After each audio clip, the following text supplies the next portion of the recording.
Teman pelajar dan mahasiswa dimanapun kalian berada. Saya Wahyuni Lestari dan saya sangat senang bisa berbagi pengetahuan tentang ilmu akuntansi yang sangat dibutuhkan oleh perusahaan-perusahaan di Indonesia. Dalam video kali ini, saya akan menguak bagaimana rahasia suatu proses pencatatan di dalam akuntansi, baik melalui jurnal, buku besar, maupun neraca saldo. Dan tentu saja, jika kalian memiliki pertanyaan atau jika ada topik tertentu yang ingin kalian pelajari, jangan ragu untuk menuliskannya di kolom komentar di bawah ini. Baiklah, saya akan mulai dengan topik hari ini, yaitu menguak rahasia suatu proses pencatatan baik melalui jurnal, buku besar, maupun neraca saldo, atau yang dikenal dengan istilah the recording process. Di dalam akuntansi, kita mengenal istilah perkiraan. Perkiraan merupakan catatan akuntansi individu untuk menaikkan dan menurunkan item aset, utang, atau ekuitas. Dalam format yang paling sederhana, suatu perkiraan terdiri dari 3 bagian, yaitu judul, kemudian sebelah kiri atau sisi debit, dan kanan atau sisi kredit. Prosedur untuk aset dan utang. Aset akan bertambah di debit. Aset akan berkurang di kredit. Utang akan berkurang di debit. Utang akan bertambah di kredit. Perkiraan aset dan liabilitas atau aset dan utang memiliki saldo normal. Saldo normal aset adalah debit, sedangkan saldo normal hutang adalah kredit. Sifat saldo normal debit adalah jika bertambah akan didebit, jika berkurang akan dikredit. Sebaliknya, saldo normal kredit jika bertambah akan dikredit, jika berkurang akan didebit. Prosedur untuk ekuitas. Ekuitas yang dibahas di sini adalah share capital ordinary atau modal saham biasa. Share capital ordinary, saldo normalnya adalah kredit. Bagi perkiraan yang saldo normalnya kredit, jika bertambah akan dikredit, jika berkurang akan didebit. Saldo normal laba ditahan adalah kredit. Jika bertambah akan dikredit, jika berkurang akan didebit. Sedangkan saldo normal dividen adalah debit. Dividen jika bertambah akan didebit, jika berkurang akan dikredit.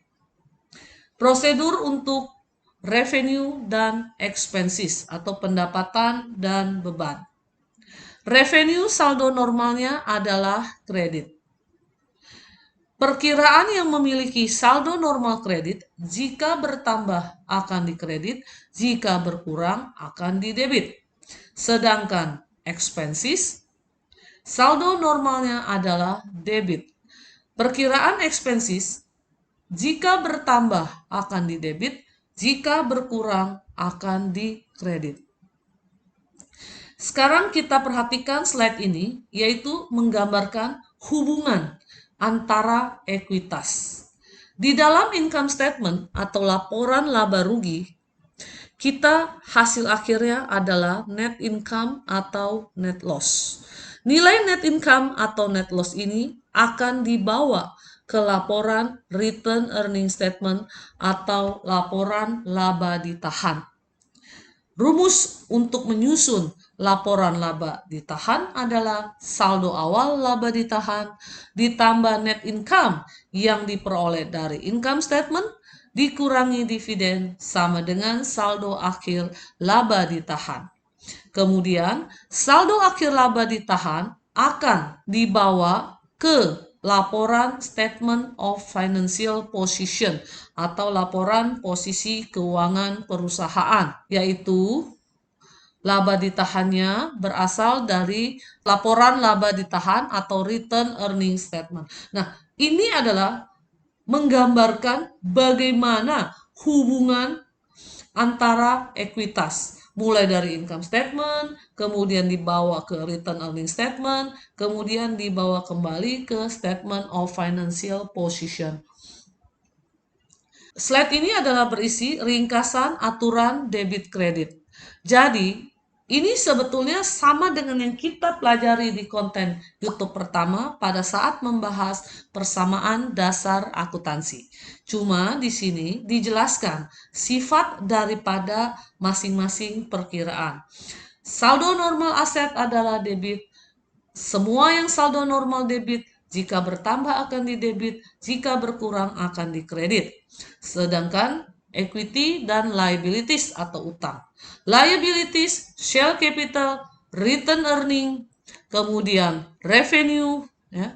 Ini adalah perkiraan-perkiraan yang memiliki saldo normal kredit.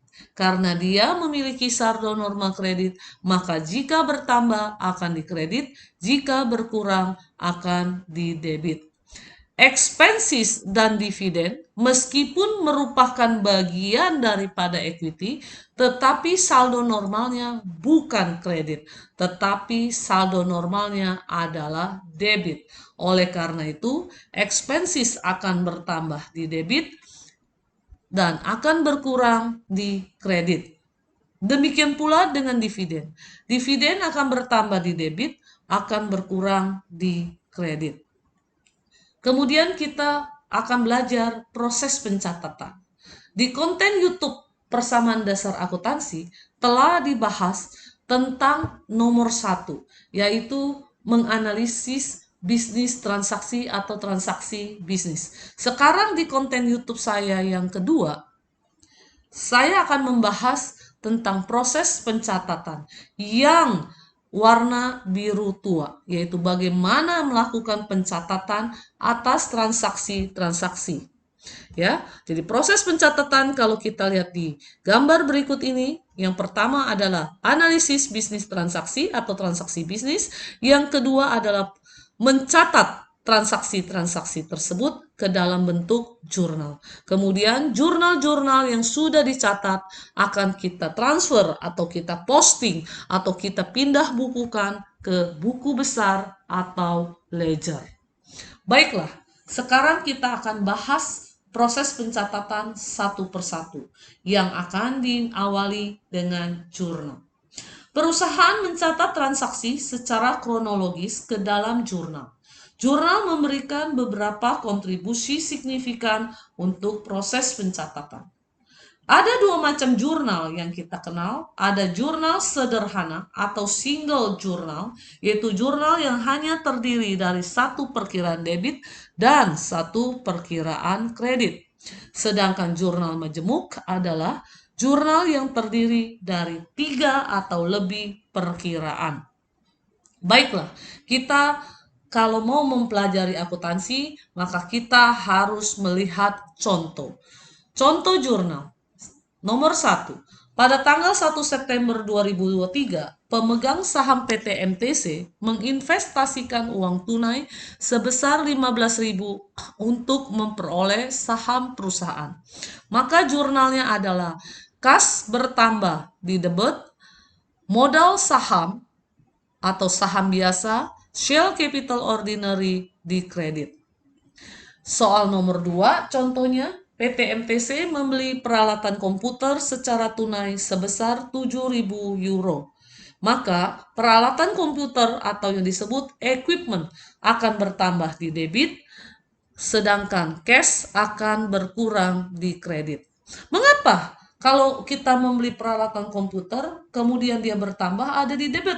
Karena seperti kita ketahui dari teori yang kita pelajari sebelumnya, bahwa equipment termasuk bagian daripada aset, di mana aset memiliki saldo normal debit. Sehingga ketika kita beli, berarti aset kita akan bertambah. Oleh karena itu, jurnal equipment-nya di debit. Kemudian setelah kita mempelajari jurnal, kita akan mempelajari tentang ledger atau buku besar dan posting atau pemindah bukuan. Nah, kita sudah berada di bagan ketiga. Apa itu buku besar? Apa itu ledger? Merupakan seluruh kelompok perkiraan yang dikelola oleh perusahaan. Menyediakan saldo di masing-masing perkiraan serta melacak perubahan saldo ini.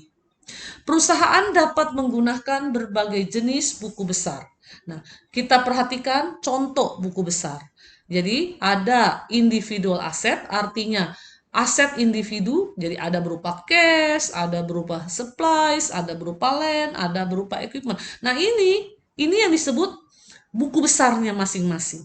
Kemudian ada buku besar individu yang utang, yaitu apa aja yang termasuk buku besar individu utang. Di antaranya ada notes payable atau besar bayar, kemudian account payable atau utang usaha, salaries and wages payable, hutang gaji dan upah, kemudian interest payable, utang bunga. Kemudian ekuitas. Ekuitas juga memiliki masing-masing buku besarnya. Ada share capital ordinary atau saham biasa, return earning atau laba ditahan, ada dividen, kemudian adalah service revenue atau pendapatan jasa, kemudian salaries and wages expense atau beban, gaji, dan upah. Apakah hanya terbatas seperti gambar di sini saja?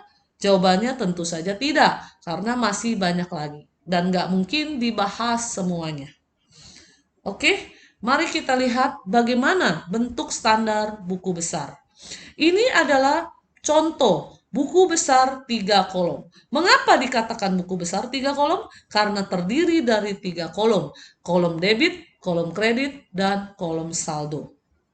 Kita perhatikan ya, ada tanggal, ada penjelasan atau keterangan, ada referensi, debit, kredit, dan saldo. Kemudian kita lihat bagaimana contoh cara memposting jurnal ke buku besar. Nah, sekarang kita lihat jurnal yang pada tanggal 1 September. Cash pada share capital ordinary atau kas pada saham biasa. Ya, modal saham biasa. Nah, bagaimanakah cara kita melakukan posting atau pemindah bukuan? Cash, maka kita akan masukkan ke buku besar cash. Nomor perkiraannya adalah 101. Kemudian referensinya J1.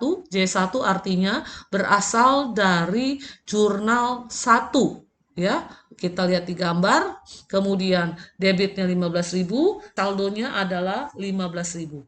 Ya, kemudian share capital ordinary, nomor perkiraannya adalah 311. Kemudian referensinya adalah berasal dari jurnal pertama, ya, di kredit, saldonya juga 15.000 di kredit. Jika sudah dilakukan posting, maka akan terlihat atau akan tampak pada buku besar di kolom referensi sudah ada nomor perkiraan. Demikian pula di buku besar, maksud saya di kolom jurnal, di kolom referensi pada jurnal sudah ada nomor perkiraannya. Masing-masing perkiraan tersebut, sedangkan di buku besar, di kolom referensi sudah ditulis bahwa angka tersebut berasal dari mana? Dari jurnal J1. Nah, kalau sudah kolom di referensi sudah terisi, artinya sudah terposting atau sudah dipindah bukukan. Kemudian kita lihat bagan perkiraan atau chart of account. Bagan perkiraan akan dikelompokkan dalam 5 kelompok besar. Kelompok yang pertama adalah aset. Aset diantaranya ada kas, ada piutang usaha, ada supplies atau perlengkapan, ada asuransi dibayar di muka, ada equipment, dan ada accumulated depreciation. Dan masih banyak yang lainnya lagi yang nggak mungkin saya sebutkan satu persatu. Kemudian kelompok kedua adalah liabilities atau utang.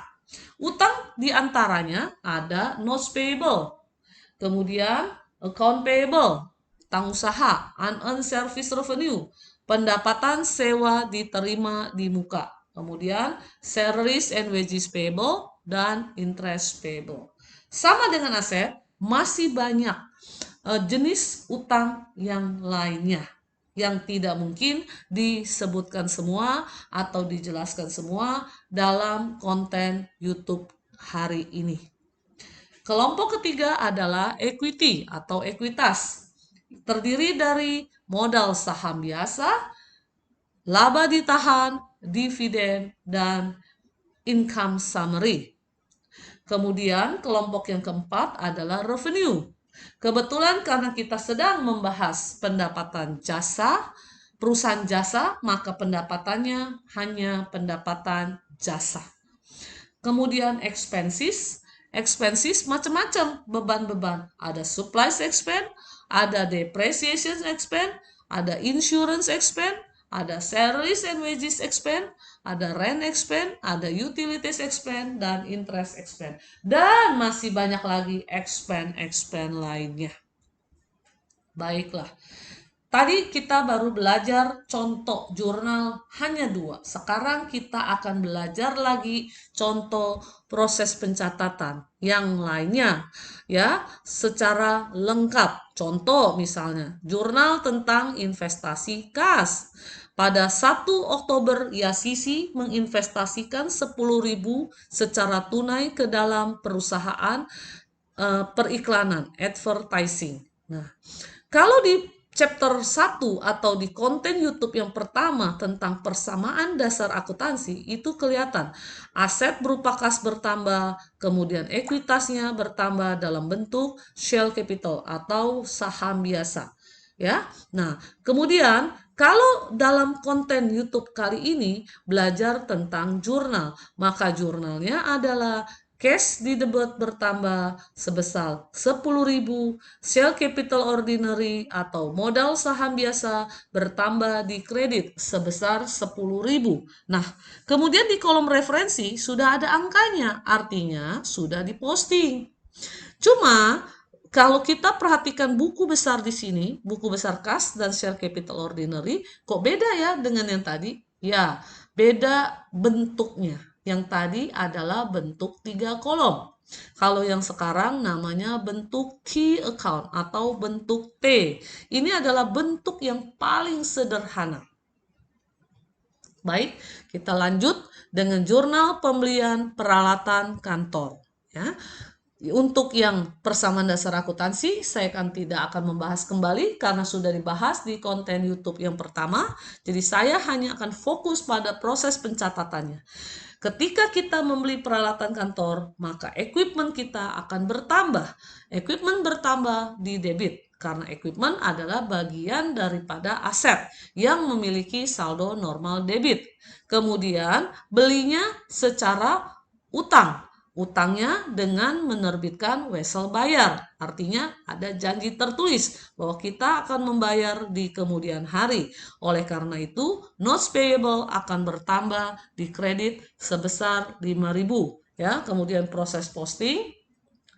Kemudian saya akan mencontohkan jurnal penerimaan kas untuk jasa yang akan diberikan di waktu yang akan datang. Apa jurnalnya? Penerimaan kas, berarti kas bertambah. Kas bertambah di debit. Kenapa kas bertambah di debit? Karena kas merupakan bagian daripada aset, di mana aset memiliki saldo normal debit. Jika bertambah akan di debit. Kemudian pendapat jasa yang akan diberikan di waktu yang akan datang, artinya adalah unearned service revenue atau ya pendapatan jasa diterima di muka. Jadi jasanya bukan diberikan sekarang, tetapi diberikan di waktu yang akan datang. Kira-kira demikian. Baik, kita lanjutkan lagi dengan jurnal pembayaran sewa bulanan. Ya, kita membayar sewa bulanan, maka biaya sewa atau beban sewa, rent expense di debit, dan cash di kredit. Jurnal pembayaran asuransi. Biasanya perusahaan kalau bayar asuransi untuk jangka waktu setahun atau minimal lebih dari 1 bulan. Ya karena lebih dari 1 bulan bahkan setahun maka kita jurnalnya adalah prepaid insurance bertambah di debit pada cash berkurang di kredit. Ya, prepaid insurance adalah asuransi dibayar di muka. Ini adalah kelompok aset. Ya, oke, lanjut kita dengan jurnal pembelian perlengkapan secara kredit. Ya, perlengkapan kita beli, otomatis perlengkapan akan bertambah karena perlengkapan adalah bagian daripada aset, maka supplies akan kita debit. Kemudian kita beli secara kredit, ya, maka akan timbul utang atau account payable. Ya, oke, kita lanjut dengan jurnal mempekerjakan karyawan. Jadi pada tanggal 9 Oktober, si Yasisi Advertising mempekerjakan karyawan, ya, 4 orang karyawan untuk mulai bekerja pada tanggal 15 Oktober. Masing-masing karyawan akan menerima gaji mingguan, ya, sebesar 500 untuk 5 hari kerja. Ya, biasanya dibayar setiap 2 minggu sekali, ya. Pembayaran pertama dilakukan pada tanggal 26 Oktober. Apa jurnal untuk transaksi ini? No entry. Kenapa dibilang no entry? Tidak ada jurnal karena memang ini hanya informasi saja, ya. Jadi jurnalnya nanti pada saat pembayaran gaji baru ada jurnal. Kalau yang sekarang hanya informasi saja. Kalau ada informasi saja kalian harus isi. No entry, tidak ada ayat jurnal. Jangan dikosongin. Karena kalau dikosongin berarti kalian tidak menjawab soal gitu ya. Nah, berikutnya jurnal pengumuman dan pembayaran dividen. Ya, jurnal pembayaran dividen, dividen di debit, kemudian cash di kredit. Ya, bayar dividen menggunakan uang tunai sehingga cash di kredit. Kemudian jurnal pembayaran gaji. Ya, pada tanggal 26 Oktober, Yasisi mempekerjakan ya karyawan ya membayar gajinya sebesar 4.000 ya dibayarkan secara tunai, maka beban gaji dan upah di debit, salaries and wages expense di debit, pada cash di kredit sebesar 4.000. Jurnal penerimaan kas atas jasa yang telah diberikan. Ya, kita akan mendebit kas sebesar 10.000, kemudian atas jasa yang telah diberikan, artinya jasa itu telah dikerjakan, maka pendapatan sewa, service revenue, ya, pendapatan sewa, ya, bertambah di kredit. Nah, berikut ini adalah ringkasan jurnal dan posting yang telah dilakukan. Ya, jurnalnya adalah jurnal yang tadi kita sudah bahas satu persatu. Nah, ini dibuat dalam tabel berupa ringkasannya. Sedangkan dikatakan posting adalah kolom referensinya sudah terisi dengan nomor perkiraan. Ya, berikut ini adalah ringkasan buku besar. Ya, ringkasan buku besar ini tadi sudah dipelajari satu-satu. Nah, buku besarnya setelah digabungkan menjadi seperti ini. Ya, sebagai tanda untuk mempermudah kalian memahami, ya, saldo akhir masing-masing perkiraan buku besar tersebut dicetak dengan warna merah. Kemudian kita akan lanjut ke proses pencatatan yang berikutnya, yaitu menyiapkan neraca saldo atau trial balance. Apa itu neraca saldo? Neraca saldo adalah daftar perkiraan dan saldonya pada waktu tertentu, membuktikan adanya kesetaraan atau kesamaan antara debit dan kredit setelah dilakukan posting. Ada 3 langkah persiapan yang harus kita lakukan. Yang pertama adalah cantumkan judul perkiraan dan saldonya di kolom debit atau kredit yang sesuai. Kemudian yang nomor 2 adalah total kolom debit dan total kolom kredit. Yang ketiga adalah melakukan verifikasi kesetaraan 2 kolom. Nah, berikut ini adalah contoh neraca saldo. Angka-angka dari neraca saldo ini didapat dari mana? Seperti tadi di slide sebelumnya sudah dikatakan bahwa cash 15.200 ini diperoleh dari saldo akhir buku besar cash. Kemudian supplies 2.500 sama, berasal dari saldo akhir buku besar supplies. Demikian seterusnya. Total debit harus sama dengan total kredit, yaitu 28.700. Sekarang kita lihat, neraca saldo itu adalah berisi saldo-saldo akhir dari perkiraan buku besar. Tetapi neraca saldo itu juga memiliki keterbatasan atau limitation. Ya, kenapa dikatakan memiliki keterbatasan? Karena neraca saldo tetap akan balance atau seimbang ketika ada transaksi yang belum ke jurnal. Jadi sekian banyak transaksi, tiba-tiba ada transaksi 5 nggak ke jurnal. Tetap neraca saldo akan balance. Ya, kemudian yang kedua, ayat jurnal yang benar tetapi belum diposting. Ada ayat jurnal yang benar tetapi belum diposting, tetap neraca saldo kita akan balance, ya, akan sama. Kemudian yang ketiga adalah ayat jurnal yang sama diposting 2 kali. Jadi terjadi double transaksi. Neraca saldo kita tetap balance atau seimbang. Kemudian yang keempat adalah perkiraan yang tidak benar digunakan di dalam jurnal atau posting. Meskipun perkiraan yang dipakai tidak tepat atau tidak benar, ya, tetapi digunakan di dalam jurnal, neraca saldo kita tetap akan balance, ya, atau seimbang. Yang kelima adalah mengimbangi kesalahan yang dibuat dalam mencatat jumlah transaksi. Saya kira untuk proses pencatatan sudah selesai, ya. Seperti biasa, saya akan mencantumkan daftar pustaka, di mana bahwa isi konten YouTube saya ambil dari buku Wegan Kimmel, ya, yaitu Financial Accounting edisi kelima, ya, yaitu edisi terbaru dengan International Financial Reporting Standard.